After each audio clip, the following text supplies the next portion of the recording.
Good morning friends, स्वागत हमारे YouTube channel target with SB classes में। दोस्तों, टॉप 10 सेलेक्टेड क्वेश्चन दोस्तों गुप्त काल से संबंधित। ठीक है, गुप्त काल का जो दोस्तों पीरियड था वो 319 ईस्वी से लेकर के 540 ईस्वी तक था। इसका हम पार्ट 1 आज दोस्तों अध्ययन करने वाले हैं, जानने वाले हैं। ठीक है, ये वीडियो दोस्तों आपका आर ओ यूपीपीसीएस या जो भी एग्ज़ाम आपका आने वाला है उन सभी के लिए वीडियो दोस्तों काफ़ी इंपॉर्टेंट साबित होगा।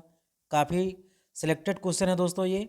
ठीक है, और एक तरीके से कह सकते हैं कि आपका सुपरफास्ट रिवीजन भी है। ठीक है, आपको 2-3 सेकंड का समय भी दिया जाएगा इसमें, ताकि आप अपने आंसर को जांच सकें, पहचान सकें कि कौन सा इसमें सही है।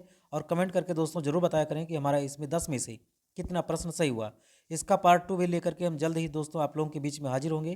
तो आइए देखते हैं, शुरू करते हैं दोस्तों। अगर चैनल पर पहली बार विजिट कर रहे हैं तो चैनल को सब्सक्राइब भी जरूर कर लीजिएगा, टारगेट विथ एसबी क्लासेस को, और हर ज़रूरतमंद के पास इस वीडियो को शेयर भी कीजिए। ठीक है, गुप्त वंश का संस्थापक कौन था? आपका पहला क्वेश्चन है दोस्तों, गुप्त वंश का संस्थापक कौन था? चंद्रगुप्त प्रथम, श्रीगुप्त, कुमारगुप्त या फिर स्कंदगुप्त? तो राइट आंसर है दोस्तों आपका, गुप्त वंश की जो स्थापना किया था दोस्तों वो श्रीगुप्त ने किया था। किसने किया था? श्री गणेश श्रीगुप्त ने ही किया था। ठीक है, अगला क्वेश्चन है दोस्तों आपका, गुप्त शासकों की सरकारी भाषा क्या थी? गुप्त शासकों की सरकारी भाषा क्या थी? पाली, प्राकृत, संस्कृत या फिर हिंदी? तो राइट आंसर है दोस्तों आपका संस्कृत। इनकी क्या थी? ऑफिशियल लैंग्वेज थी, यानी कि कामकाज की भाषा क्या थी? संस्कृत थी गुप्त शासकों की। अगला क्वेश्चन दोस्तों, चंद्रगुप्त द्वितीय ने विक्रमादित्य की उपाधि कब धारण किया था? ठीक है, अब ये दोस्तों विक्रमादित्य जो ये उपाधि है इतना जो फेमस हो गया कि लगभग 14 शासकों ने विक्रमादित्य की उपाधि धारण किया भारतीय इतिहास में। इतना जो है इसका ज़्यादा फेमस हो गया है विक्रमादित्य। तो ये कब धारण किया था दोस्तों? शकों का उन्मूलन करने के बाद, गुप्त सिंहासन पर बैठने के बाद, चांदी के सिक्के जारी करने पर, या फिर उपयुक्त तो सभी? तो राइट आंसर है दोस्तों आपका शकों को उन्मूलन करने के बाद। ठीक है, चंद्रगुप्त द्वितीय ने विक्रमादित्य की उपाधि धारण किया था। क्वेश्चन नंबर 4, मंदिर निर्माण कला का विकास सर्वप्रथम या फिर मंदिर निर्माण कला का जन्म जो है दोस्तों कब हुआ था? मौर्य काल में, गुप्त काल में, कुषाण काल में या फिर सैंधव काल में? अब सैंधव काल का मतलब क्या दोस्तों? सिंधु घाटी सभ्यता में। ठीक है, उस पुराने समय में। तो मंदिर निर्माण जो सर्वप्रथम दोस्तों विकसित हुआ था ये हुआ था आपका गुप्त काल में। कब हुआ था? गुप्ता पीरियड में। यहीं पर मंदिर निर्माण कला का विकास हुआ, यहीं से जो है इसका प्रारंभ माना जाता है। लोगों का मंदिर बना करके पूजा पाठ किया जाने लगा। भारतीय संस्कृति का स्वर्ण युग किसे कहा जाता है? भारतीय कल्चर का, इंडियन कल्चर का गोल्डन एज किसे कहा जाता है? बहुत सारे एग्जाम में पूछा गया, बहुत इंपॉर्टेंट क्वेश्चन दोस्तों। ठीक है, इसमें स्थापत्य कला का भी बहुत ज़्यादा विकास हुआ, और एक तरीके से कह सकते हैं कि बहुत ज़्यादा कवि वगैरह भी हुए, उन्होंने बहुत सारी चीज़ों को लिखा। ठीक है, तो इससे जो है भारतीय संस्कृति का क्या हुआ? बहुत अधिक पैमाने पर उदय हुआ था। ठीक है, तो मौर्य काल, राजपूत काल, चोल काल या फिर गुप्त काल?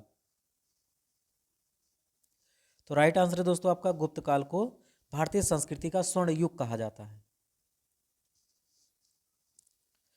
कुछ विद्वानों के अनुसार कवि कालिदास किसके राजकवि थे?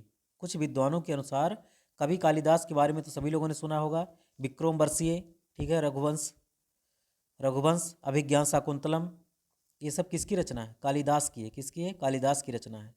तो चंद्रगुप्त मौर्य के, समुद्रगुप्त के, चंद्रगुप्त द्वितीय विक्रमादित्य के या फिर हर्ष के? किसके राजकवि थे? तो राइट आंसर है दोस्तों आपका चंद्रगुप्त द्वितीय विक्रमादित्य की क्या थे? ये राजकवि थे। उस समय की दशाओं का इन्होंने काफ़ी ज़्यादा अधिक मात्रा में वर्णन किया है। ठीक है, तो ऐसे लेखकों की वजह से ही उस समय के शासन प्रशासन के बारे में, जनता के बारे में, राजकाज कैसे चलता था, संपूर्ण व्यवस्था के बारे में ऐसे ही लोगों के लिखे गए लेख से ही पता चलता है। ठीक है, उन्होंने जो रचना किया। क्वेश्चन नंबर 7, गुप्त वंश का वह कौन सा राजा था जिसने हूणों को भारत पर आक्रमण करने से रोका था? ठीक है, हूण एक विदेशी प्रजाति दोस्तों, भारत पर बार बार आक्रमण कर रही थी। ठीक है, तो इसने किसने रोका था?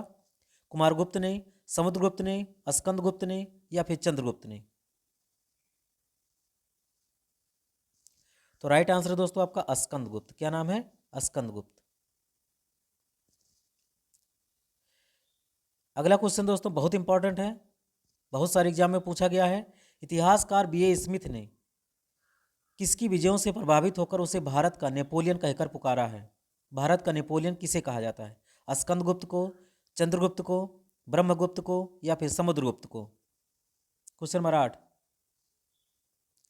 तो दोस्तों 24 में से 22 युद्धों को जीता था, ठीक है, मामूली बात नहीं है।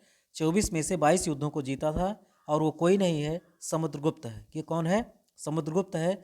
और इन्हीं विजयों के कारण उसको बी.ए. स्मिथ ने भारत का नेपोलियन कहकर उसको पुकारा है।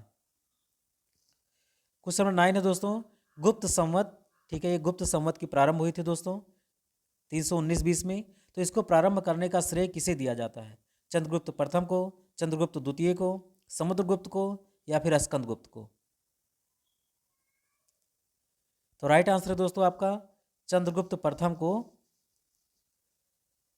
गुप्त संवत प्रारंभ करने का श्रेय दिया जाता है।